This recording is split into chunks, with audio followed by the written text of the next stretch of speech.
Hi, I'm Josh, and I'm trying to make a video about a recent hack project that we're working on called IHydra. Yeah, this is the first video I've tried to make, and so all of this stuff is really new. I've installed OBS, and I bought some ridiculous sound equipment that I absolutely should not have bought at this stage. And I'm editing this using a Python library in a Jupyter notebook, which is fun, but like, yeah, a total amateur hour over here, so we'll see how it goes. So a couple of weeks ago, a friend of mine told me about this workshop that was in art studio down the street, and I thought I would go and check it out. And so I went, and it was neat, right? Because most of the meetups that I go to, are how do I? Well, everybody's always like super serious and like networking and like trying to get a job and like talking about enterprise software. But like this was like a bunch of artists who wanted to do art and like cool stuff. Like I mean, for me, it was like a pottery class for nerds. We learned about this video synth called Hydra, and I thought it was really cool. And here, I'll show you a demo. Hold on. So there's more than one way to interact with Hydra, but sort of the canonical kind of standard way that everybody works with it is through this glitch-based editor, which is really cool. It wants to use my microphone. I'm gonna say don't allow because I'm using it to record this.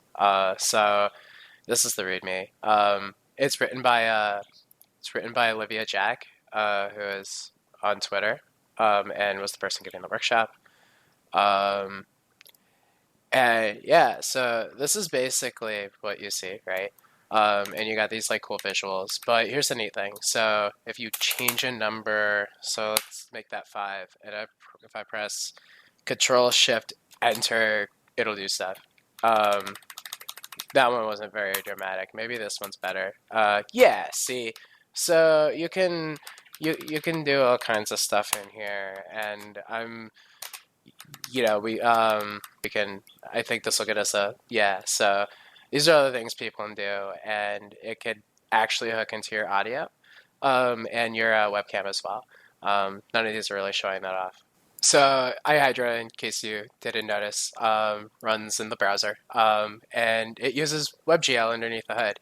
The way that iHydra ultimately works then is if you go into the console, these things are defined on the global namespace, right? So we could actually like copy paste this entire thing in here, and you can see it's just JavaScript, and it does all the things. So we could take the code that's up here and then paste it down here, and change a couple of arbitrary parameters about it, right? So maybe I want it to oscillate more quickly now, and then I run that, and oh look, now it's doing stuff, and maybe I like red a lot more now, and so yeah, maybe I really don't like green. I don't know. So I've been a data engineer for the last couple of years, and a tool that I've used a lot. Oh, hey, bud, how's it going? Yeah, I have a bird. He's been making recording this really challenging. Anyway, I've been a data engineer for the last couple of years, and the glitch editor reminded me a lot of a tool that I've used at work called Jupyter. So like, this is an example Jupyter notebook, and this is Python code. Yeah, I wasn't cool enough to try to live code this, but you can see that there's these boxes, and there's some code in them. And if I press Shift Enter, it'll run what's in that cell and the output set below, right? You can do things a little clever. There's various ways to like hook into it to do fancier looking graphics. Most people use this for data exploration, data science. So, an example you might see more often is, I import pandas, right? And then I create a data frame, and maybe you have this data frame that has like page view metrics for various posts or something. To make this deliciously meta, this is how I'm editing this video, and this is Python code in a Jupyter notebook, and you can see that I'm using this what we call in the biz a declarative DSL to arrange and snip all of these clips, and ultimately get previews and write them to disk. So this is where Jupyter and notebooks in general really shine, right? Is in this sort of interactive, connecting things together kind of way. Any data engineers watching this right now are probably like yelling about how I should mention this talk. So notebooks are a little controversial. They do have issues with reproducibility. Joel Grus is mostly right in his talk, but I also find that I really like working with them. It feels really good, and I think it has to do with the interactivity and the feedback that you get when you're working in this sort of environment. So there's this multimedia angle to it, right? Like when you execute these things, it can return living widgets. And using a declarative DSL in a notebook or other live coding environment, I think is a really interesting and a satisfying way to expose a UI. So I thought it would be cool to take Hydra, this trippy live coding visuals thing, and make it work with Jupyter, this notebook environment that I already use like all the time. So if you used Jupyter before, you know that when you start it, it opens up a web server, and that the user interface works on a web browser. But what you might not know is that when you open a notebook, it is backed by a kernel, and that kernel runs as a separate process from the server. Um, and this allows that separate process to implement a kernel in any language as long as it conforms to the interface that the Jupyter server expects. So what happens when you open a Jupyter notebook is that Jupyter goes to the notebook and gets the name of the kernel, and then it comes back here, and then it goes to the files system and looks up the information that it needs to start the kernel. Then the Jupyter server creates a child process, and that would be the kernel itself, right? At which point, the Jupyter kernel gets arguments from the server that tell it where to find a 0MQ socket. And then it connects to that socket, and that's when this bridge is open, and then you have bidirectional communication between the kernel and the server. So for example, if you wanted to run JavaScript in a Jupyter notebook, you can install the IJavaScript kernel. And this is a third-party project. It's on GitHub. I'll link it at some point. And the way that it works is, at first it's the same as the standard Jupyter kernel, right? So the Jupyter server, as before, goes and creates a child process, but this time it's a process that runs in Node.js. And as before, it uses 0MQ to connect back to the server.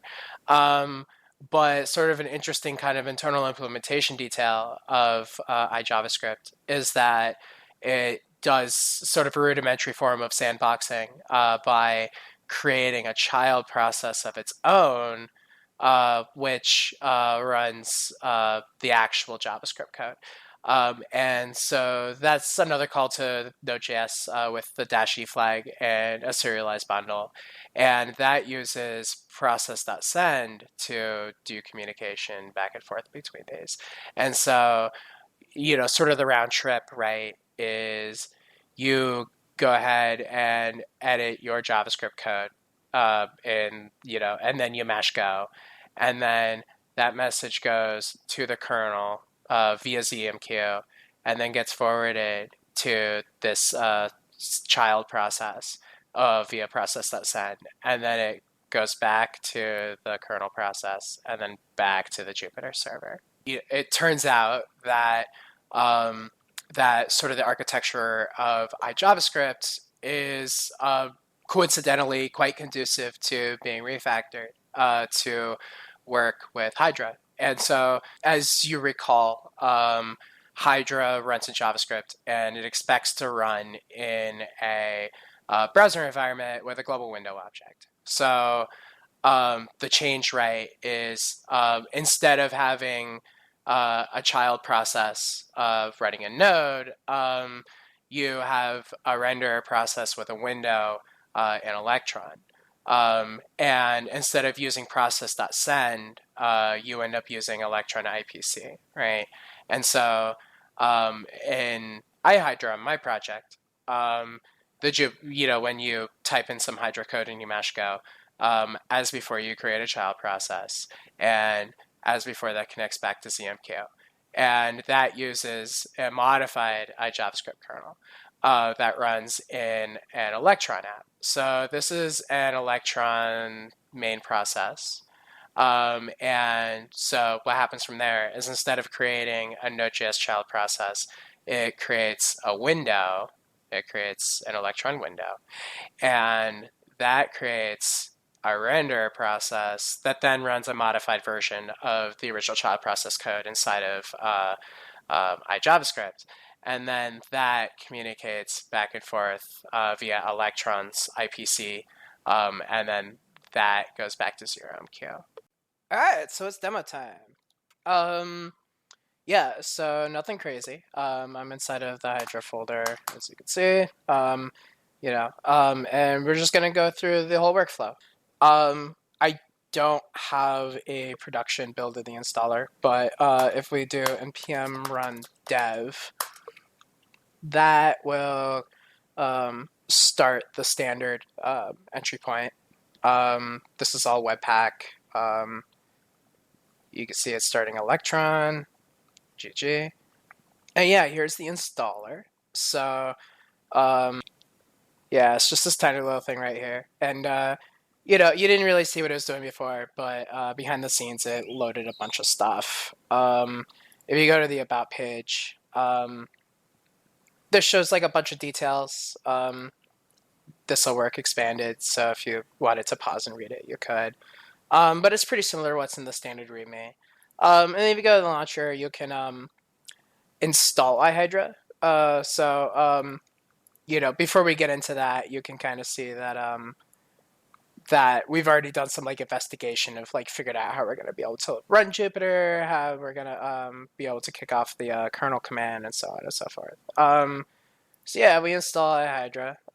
It succeeds, and you can exit this. But yeah, if we go to app data roaming, Jupyter, this is where Jupyter stores all of its user files. And if we look in kernels, we can see that IHydra dev is in there. All the rest of these are like projects that I'm working on. And if you look in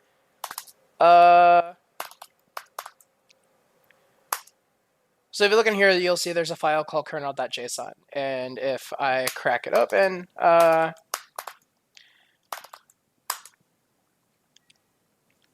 that's funny. That's really funny. But if you crack it open, you can this is how all the kernels work.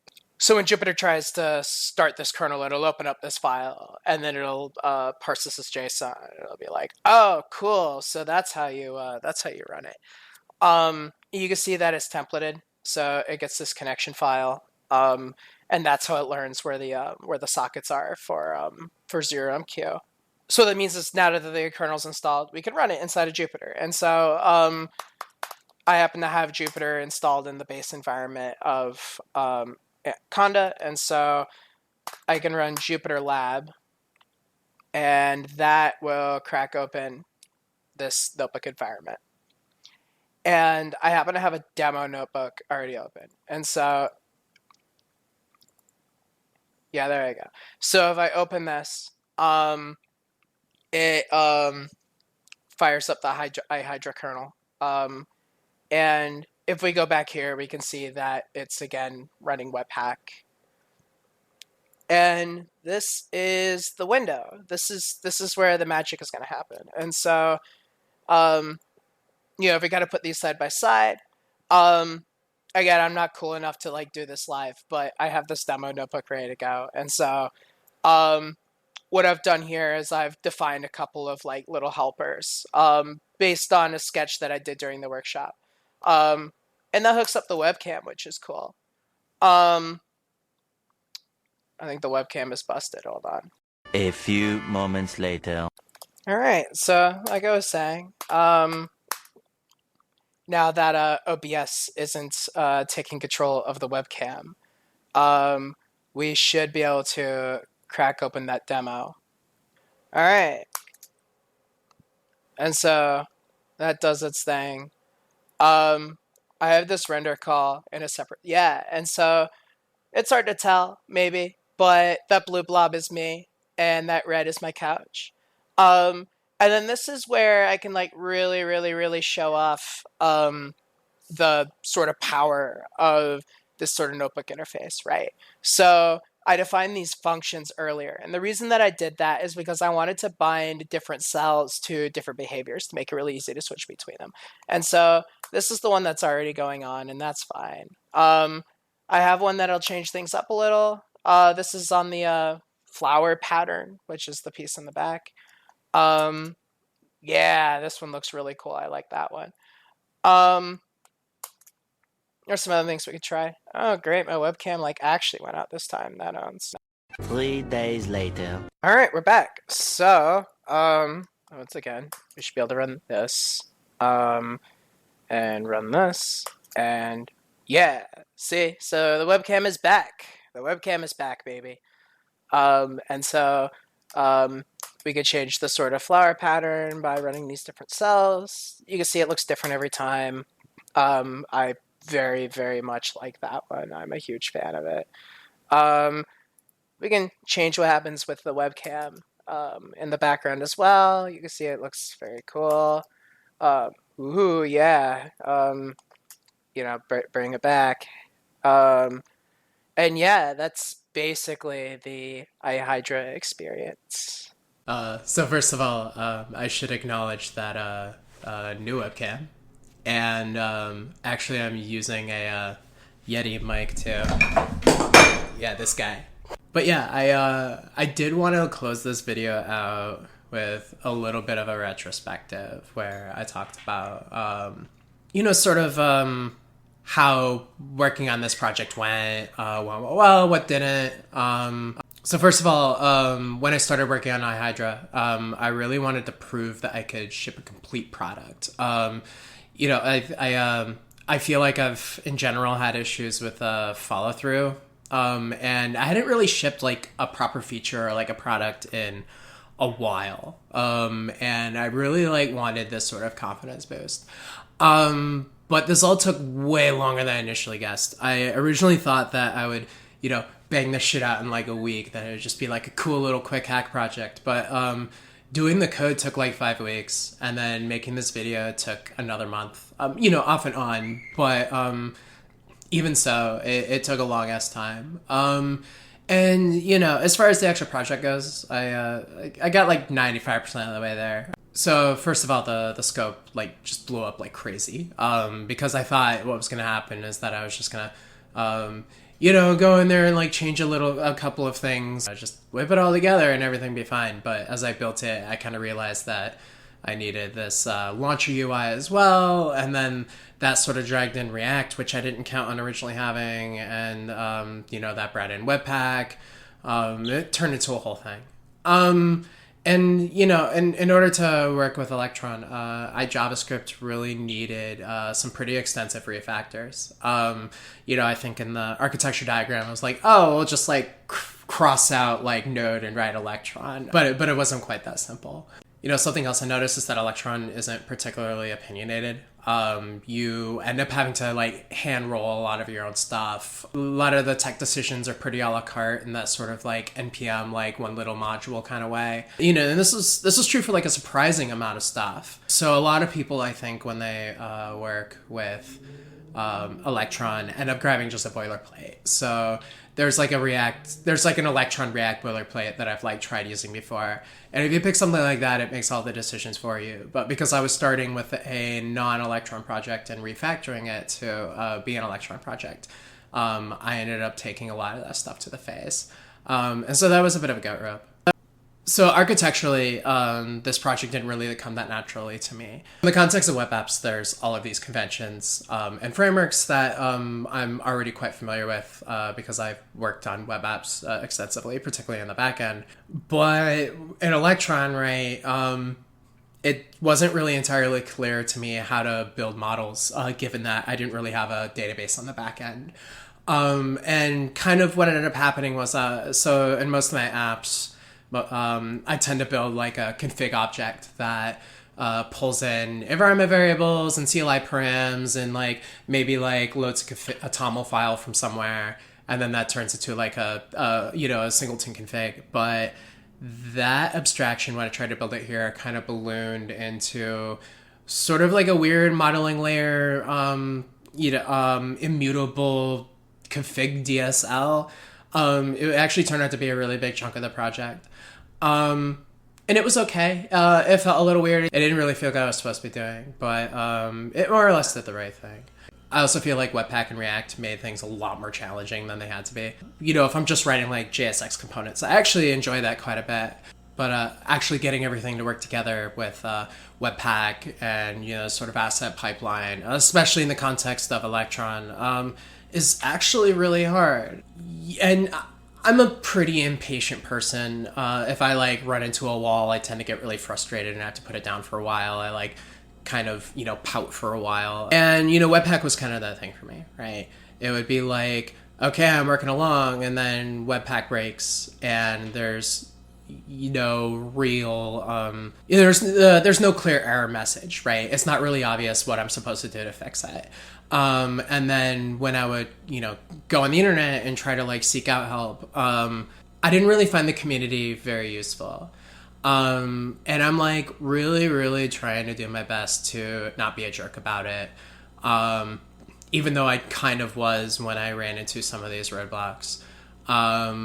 But that was honestly a big reason as to like why why it took me so long and why I didn't feel like I got like a final product.